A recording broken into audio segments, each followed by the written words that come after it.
बोले, they said it right, उन्होंने बिल्कुल क्लियरली कहा, इसमें कहीं कोई दो राय नहीं है। हाँ। जब आप अपने ऑल टाइम इकोनॉमिक क्राइसिस में घुसे हुए हैं, परेशान हैं, तो आप अपनी पॉलिटिकल विल को यूल पुट टुगेदर एंड वहां पर काम करेंगे ना। Exactly. लेकिन यहां पर अगर एक देश के जर्नलिस्ट भी आकर यही कहेंगे कि कश्मीर हमारा ये मुद्दा है, वो मुद्दा है, ये लाइन जनरली पॉलिटिकल लोगों की होती है कि आमतौर पर मुद्दा भटकाना है, डाइवर्ट कर दो, लेकिन 150 रुपए के लिए आटे को आप डाइवर्ट नहीं कर सकते ना। ये एक रियलिटी है कि पाकिस्तान में 2021 से 2023 तक आते आते, जब से अफगानिस्तान में तालिबान का राज हुआ है, टेररिज्म के 50% केसेस बढ़ गए हैं। Yes. 2002 से 2021 तक दोनों आपस में इतने प्रेम में रहते थे जिसकी कोई लिमिट नहीं है।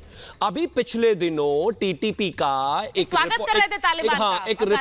रिपोर्ट जो था वो लीक हुआ आईएसकेपी के कैंप्स को लेकर, कि वो जिस तरीके से वहां पर टेररिज्म पर काम कर रहे हैं, आज वो इन्हीं के लिए स्ट्रगल हो गया। Yes. लेकिन उस पर वो बात करेंगे नहीं। अब बात इसलिए नहीं करेंगे क्योंकि पाला पोसा तो खुद नहीं है ना, बट आज ये एक रियल थ्रेट है। Pakistan is having the taste of his own medicine, जो इसने इस दुनिया में आगे प्रोपगेट किया, वो आज उनके देश में उनके सामने खड़ा है इसी तरीके से। देखिए हिना, आजकल हम क्या करते हैं, देखिए ये तो आप जैसे आपको हमेशा रहता है कि आप किसी तरह से आरोप हम पर मर दे। पहली बात, मैंने आरोप नहीं लगा, मैंने सवाल पूछा था। दूसरी बात, मैं नहीं कह रही हूं, पाकिस्तान के लोग कह रहे हैं। यहां पर मेरा आपके बारे में, आपके देश के बारे में जीरो इंटरेस्ट है।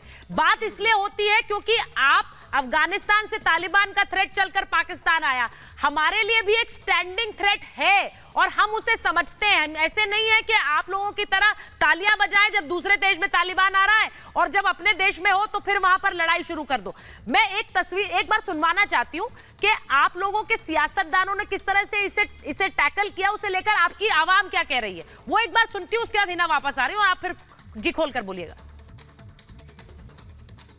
गुजारा भाई 2 टाइम मेहनत कर रहे हैं, दिन में रंगा काम करते हैं, शाम में मैं रक्षा चला रहा हूँ। किसी से नहीं है कि आगे जाके बेहतर कर देगी। नहीं, किसी से उम्मीद नहीं। मुश्किल से जॉब्स नहीं मिल रही लोगों को, सबसे बड़ी बात ये है। मोस्टली लोग जो है छोड़ कर जा रहे हैं पाकिस्तान, कि इतना बुरा हाल है कि यहाँ पे आप सर्वाइव नहीं कर सकते। 7 महीनों में मुझे रोजगार नहीं मिल रहा, गुजारा कहाँ से करूँ मैं, किराए का घर। इतना बंदा बेरोजगार हुआ। 10 शाखें थी डेनिम की 10 की 10 बंद हो गई है। सिर्फ नौकरियों के लिए जाओ, कोई बोलता उम्र ज्यादा हो गई, कोई अब उम्र ज्यादा हो गई तो क्या करें, भीख मांगना शुरू कर दें या चोरी करना शुरू कर दें। आटे पे लूट मार मची हुई है इस वक्त। यहाँ आता है, पता नहीं कितने लोग भागते हैं बेचारे आटे के लिए। आप कहीं 650 रुपए में लोगों को आपने भिखारी बनाया हुआ है। आप क्या नाम है लोग।